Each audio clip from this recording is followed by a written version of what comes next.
All right, so it finally happened. I went ahead and I bought a stupid Ouija board to prove to you that these boards do not work.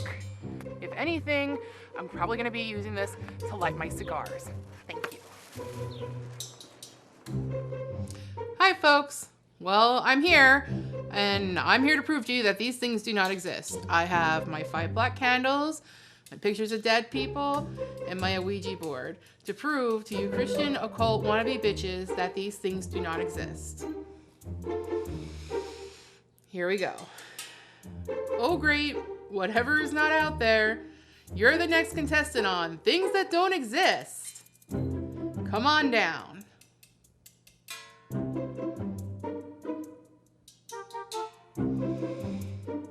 All right, let's up the stakes, shall we? Oh great demon, if you're there, please come to me to prove to me that you don't exist.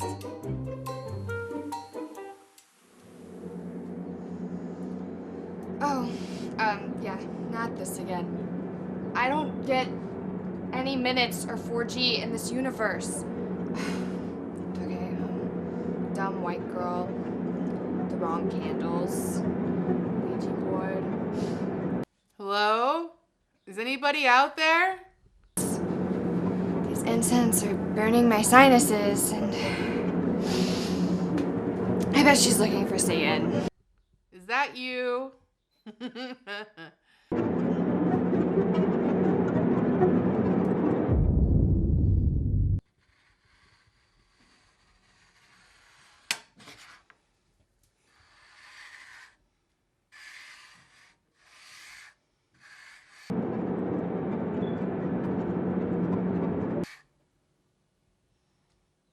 Okay, I just didn't do that. Okay, let's try this again. Whatever is out there, prove to me that you don't exist. Well, you asked for it. It's Firehouse Chili Day in hell. Oh my god, what's that smell? Oh my god, it has to be the dogs.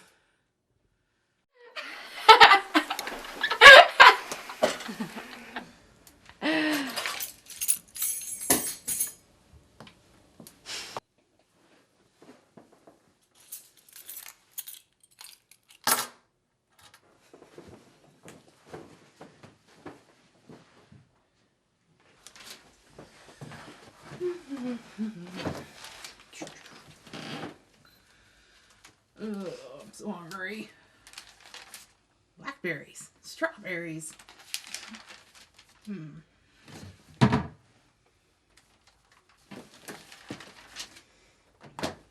I thought I paid extra to have that sealed.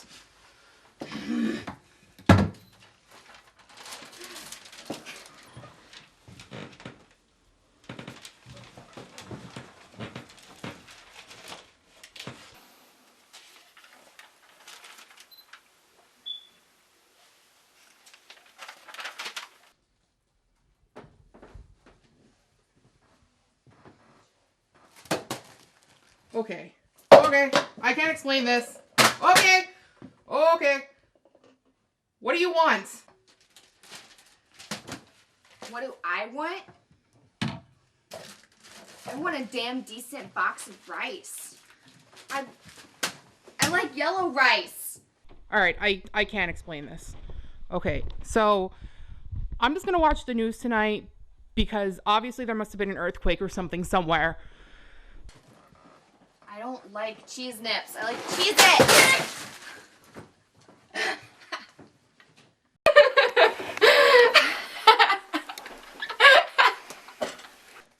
Okay, I really can't explain that.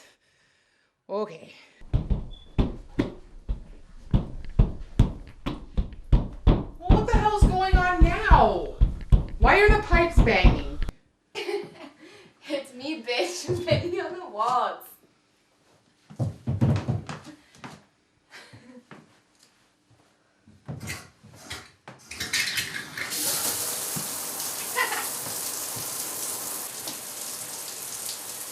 Okay, I really can't explain that.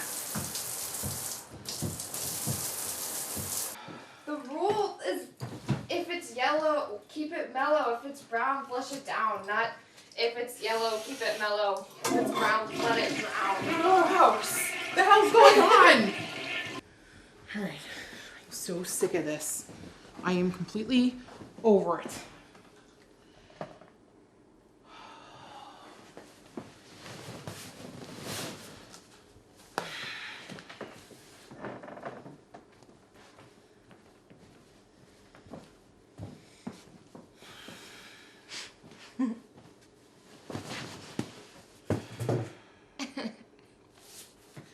All right, takes one to know one. How do you like these apples?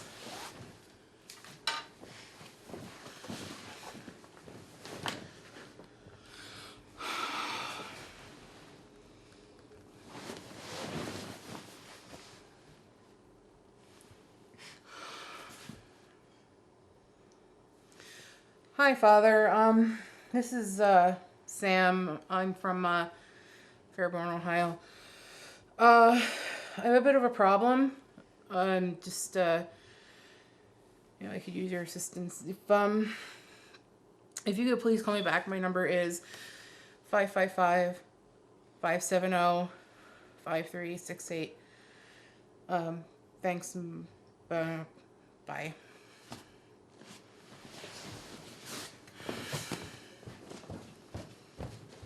This will fix your ass. Bloody Mary, Bloody Mary, Bloody Mary. Just kidding. I am Bloody Mary. What's going on? Who are you and what do you want? I don't want anything. You summoned me. The hell? All right. Okay. I'm done. I'm done.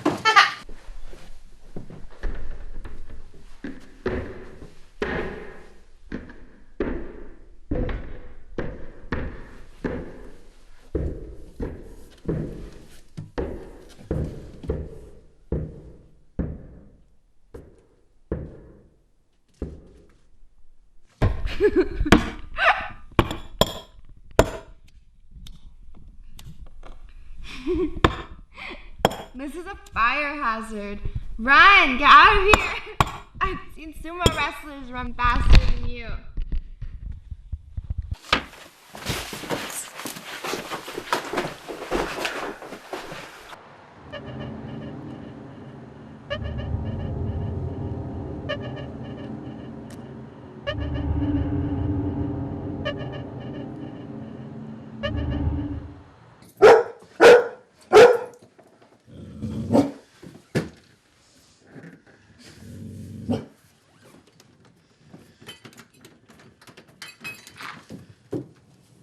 Hi, come on in. Hi, I'm Pastor Pedophilement of the Immaculate Possession. Hi, come on in. Would you like a cup of coffee or anything like that? Do you have any Kool-Aid? No. No, let's sit down.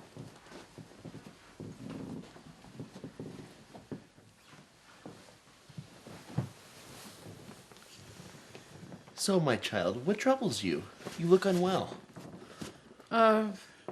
Well, to be honest, I'm not really religious or anything, but I was playing with an Ouija board, and well, ever since I started playing with this Ouija board, things have started to happen, and you might be able to help me.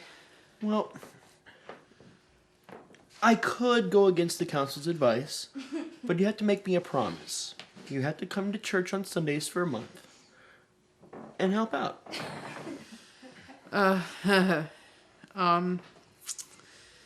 Well, if I do, I would like to remain anonymous. I'm never leaving at this point. I can live with that. You know, we're in dire need of financial assistance. Okay, so then you're going to be able to help me? Of course. Okay. You know, this isn't The Exorcist. This is real life. So, what are you going to do? Well, I think we'll begin with a passage from my Bible. There are specific passages in here to exorcise demons, shall we say. Okay.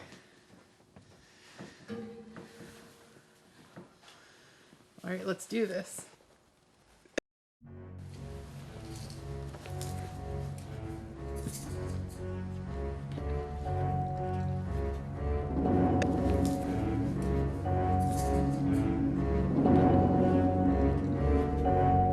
Exorcizo te omnis spiritus immunde in nomine de Patris omnipotentis et in nomine. How long is this going to take? Well, it's hard to say.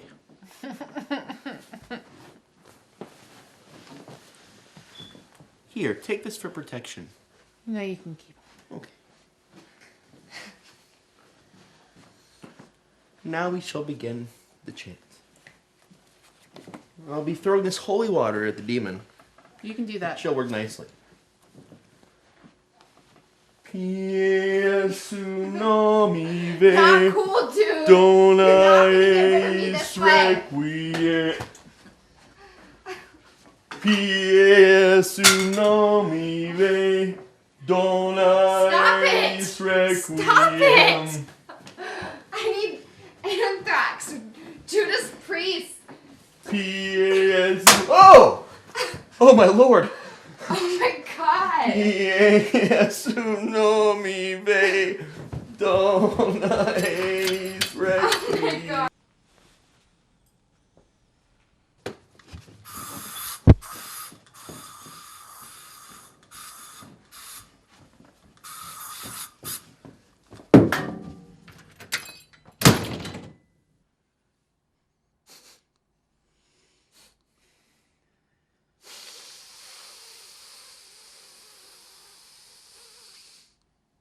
Do you smell that? Yeah? It's the holy divinity of Mary! Praise Jesus! This house is clear! All right, well, thank you for all of your help. We look forward to seeing you at the church on Sunday. Yeah, you know what? No, you know what? I'm an atheist and I'm an asshole.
Here we are again at FilmSpeak. Imagine that. Saying hello to our 5 or 6 viewers out there.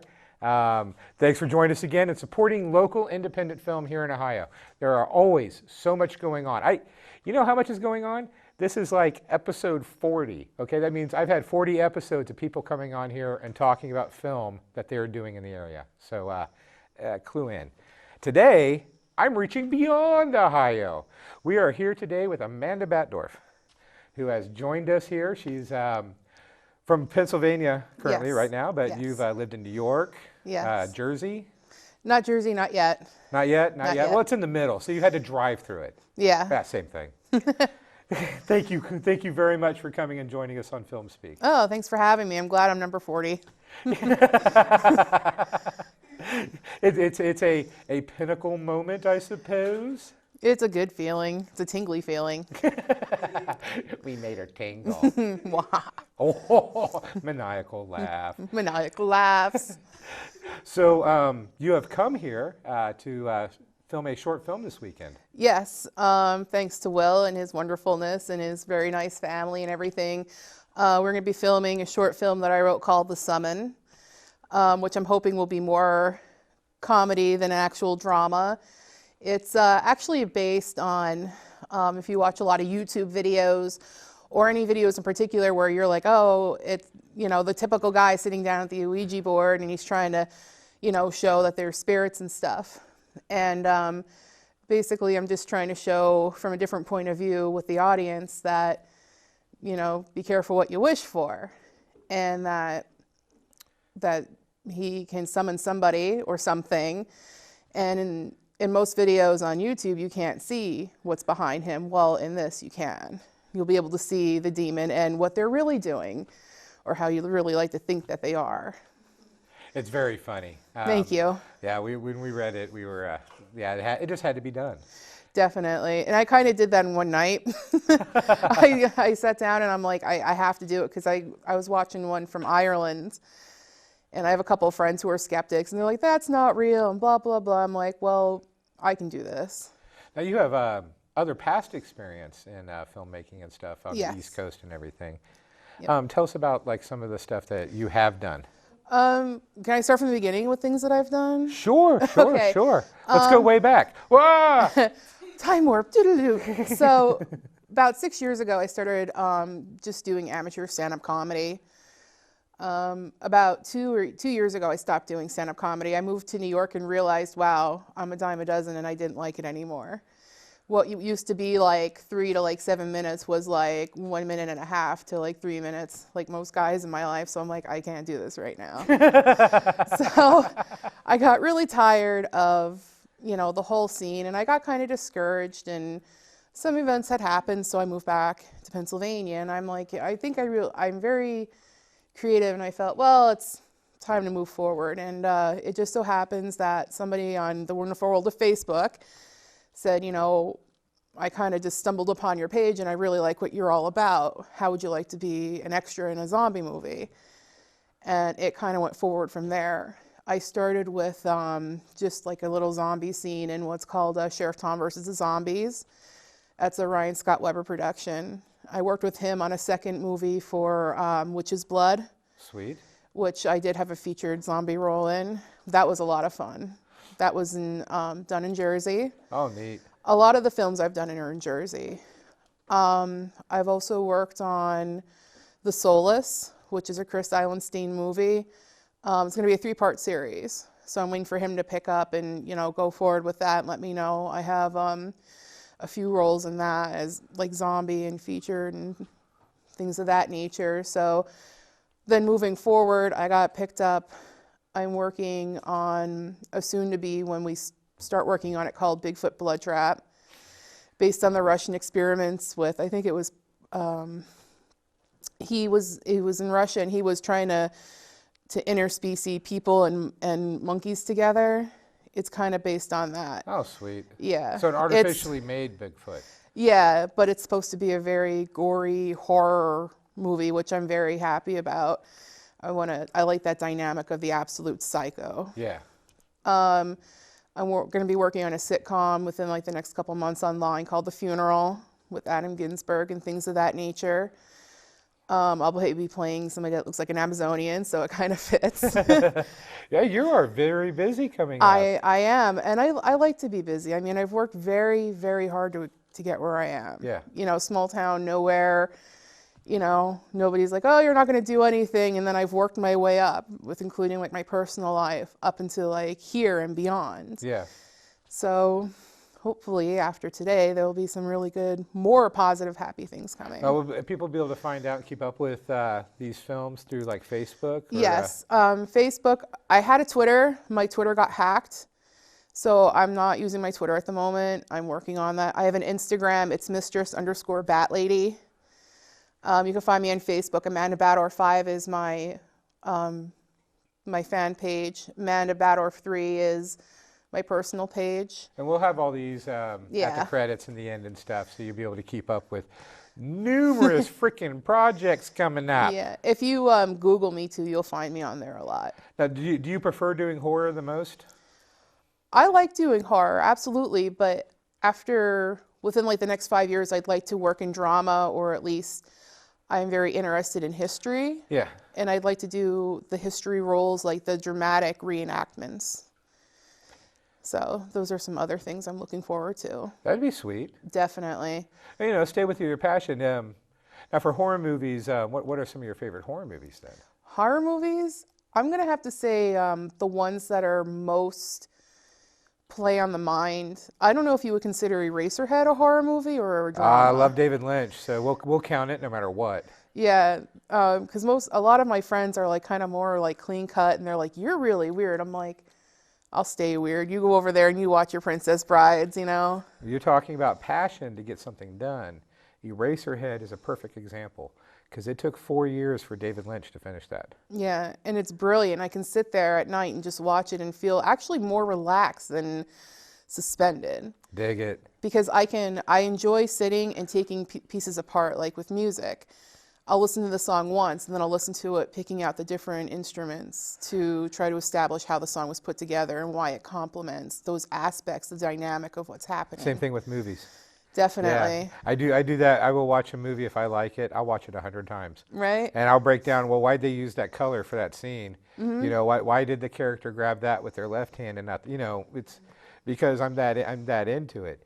And not so much that I'm sitting there buck naked, you know, surrounded by bubble wrap with peanut butter watching it or anything like that. But I mean, I do get into it. And like when you talk David Lynch, for me it's Blue Velvet and Wild at Heart.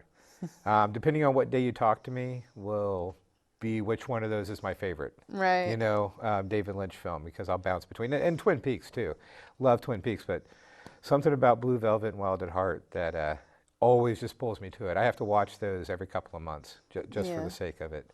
There's one movie that I'm actually trying to get my hands on. It's called Johnny Get Your Gun. Yeah. I haven't seen it yet. 1971, 70 with Jason Robards. That one Metallica song was based on it. Yeah. That is an intense psychological movie that Yeah. it'll scar you. It's one of those that you carry a piece of it for the rest of your life after you watch it, and you can't unwatch it. You know. Yeah. I also like movies that when you watch it, you know it must have been fun to make. Like, I recently finally got to watch Dead Alive, and it's the only horror movie that's actually physically have made me sick. I kick ass. I kick ass for the Lord. That's right. And I'm like, there's so much, but I'm like thinking, like, when they have that one scene, that one fight where there's blood and guts and all sorts of stuff flying and chainsaw, even the lawnmower, I'm like, I can't imagine how much fun that must have been to make that. What a mess. Right? Yeah, the smell of corn syrup must have lingered for days. I did a scene where we had a food fight, and we were using like pork and beans and like sugar and hot dogs, and like the next day at work, like I thought I got all out. My friends were like, "Why do you have pork? Like, why are there beans in your hair?" I'm like, "They're for later. Don't mind me." A very great director, thanks Vin, I'm about to steal from you, helped me make my perfect blood. Because my blood was originally Karo syrup with black cherry Kool-Aid. Right? Oh, okay. Which looked pretty great, but it wasn't quite viscous enough. And then he told me to make the perfect blood, take what I have, and add barbecue sauce to it. Oh, that's another thing that they And threw mix in. it up really well. And boy, does that make great blood. So there's some blood for you. We Add barbecue sauce. We did a scene where I got killed as a zombie, and I'm laying on the ground, and they're like, "Open your mouth," and it was corn syrup, red food dye, and mint, and like they pulled it in my mouth. I'm like, I've had the mint blood before. it was so bad. I'm like, you're killing me, you're torturing me. And there was no water. It was a hot day in Jersey. I was like ready to cry. Oh, that's awful. And then you'd be sticky after that too. Yeah, I was like, oh, just thinking about it. It was like almost like drinking like Snapple toothpaste. It was so bad. I couldn't handle it. I'm gagging just thinking about it. Well, thank you very much for coming on. Please stick around because we're going to talk about Clockwork Orange. This is like the third Kubrick movie that we've done on this show. It gives you an idea how important a director he is. And boy, what an important movie. So thank you very much, and please join us for the Clockwork Orange. And now it's time for the Cafe 125 show. Are you happy with that? Does that sound good?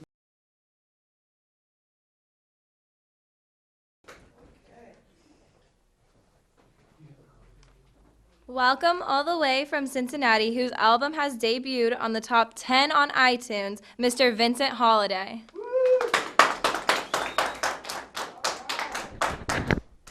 All right. Like she said, my name is Vincent Holiday. I'm your female comic this evening.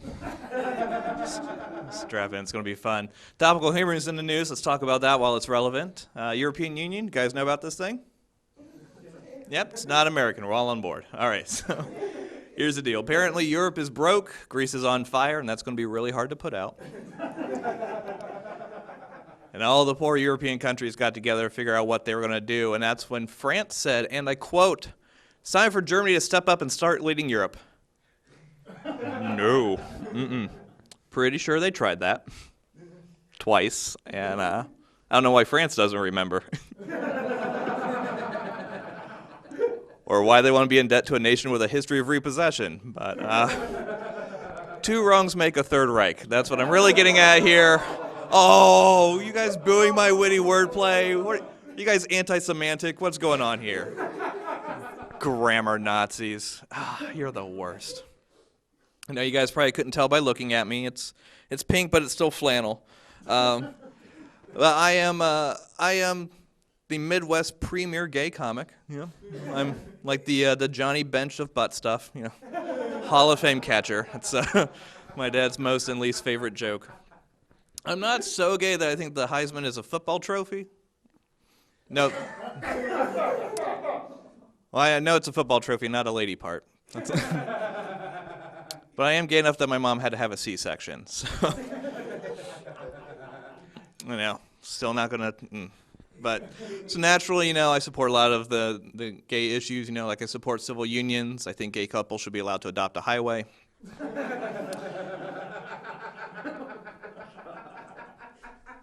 Was really glad when they repealed Don't Ask, Don't Tell, even though I do enjoy a good military discharge. That was, what? Come on. I supported the troops. What did you do? Buy a Toby Keith album? Come on. That's not even. Yeah, well, I took several for my country. Thank you very much, sir. I took enough shots to the face I could be Chris Kyle. This is not. Like the one thing I can't get behind, besides a woman. Am I right? This guy knows what I'm talking about. Put down the donut. No, guys. The one thing I can't get behind is the way that we're fighting for gay rights, because no one's fighting for gay rights out there. You know, there's no Martin Luther Queen. You know, the worst thing we do is we'll throw glitter on someone. Ooh, really, Jubilee? That's your superpower? And then our civil rights marches, you know, the gay pride parades, or as my mom likes to call them, walking for the cure.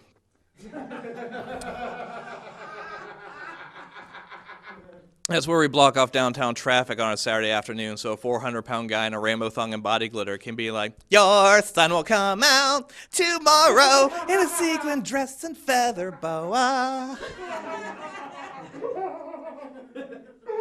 We get it, you're gay. You might be born gay, but you choose to be that gay.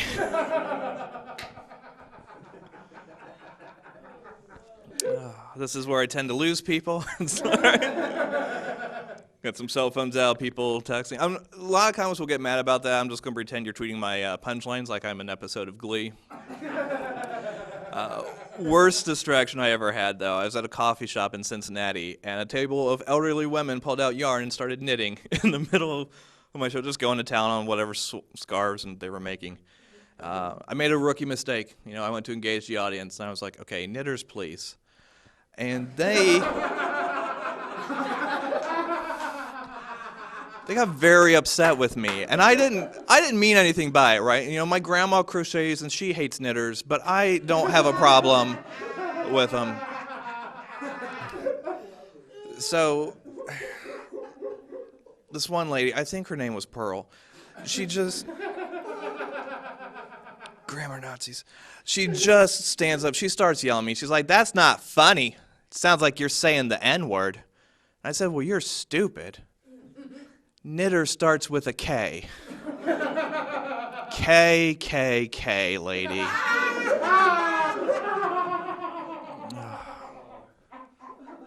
My grandma hates that joke. I think it's one of the good ones, but anyway.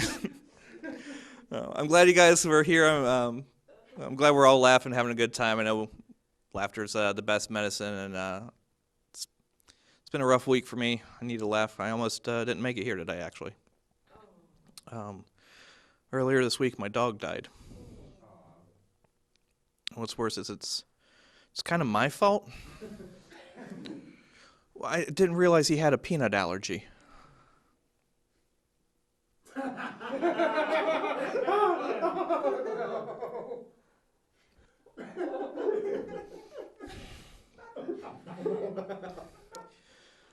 But at least he died doing something that I love. And that's what really matters. It's a slippery slope. They were right. Who knew? That's it for me, everyone. I've been Vincent Holiday.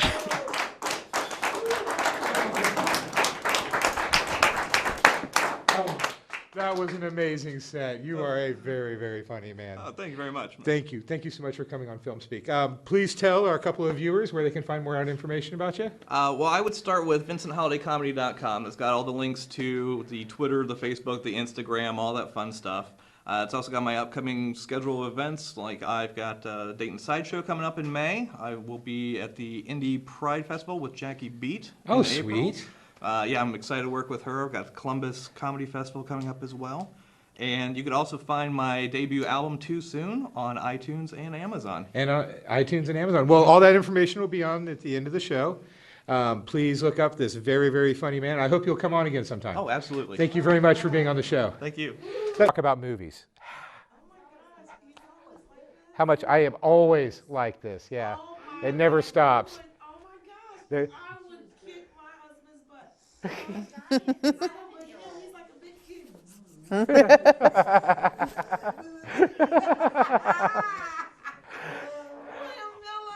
Whenever you guys are ready, we're ready. Sure. I have no other place to be right now. Oh. Welcome back to FilmSpeak. I'm sitting here with the amazing Amanda Baddorf.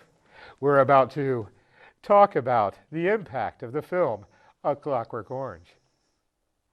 Definitely my favorite Kubrick movie. It's your favorite Kubrick? I think we were talking about it earlier. My favorite's Dr. Strangelove. Okay. That's also my favorite Peter Sellers and my favorite George C. Scott. Just an amazing picture. But Clockwork Orange, I can't belittle the impact of that film. Yeah, definitely. I think I couldn't imagine anybody else other than Kubrick actually taking part in that film, just because he was so like precise. I want to say like anal retentive about things, and like so many times that he makes them do a scene over and over again to have it perfect. But if you didn't have that aspect, it wouldn't be who Kubrick was and why his work was so incredibly important.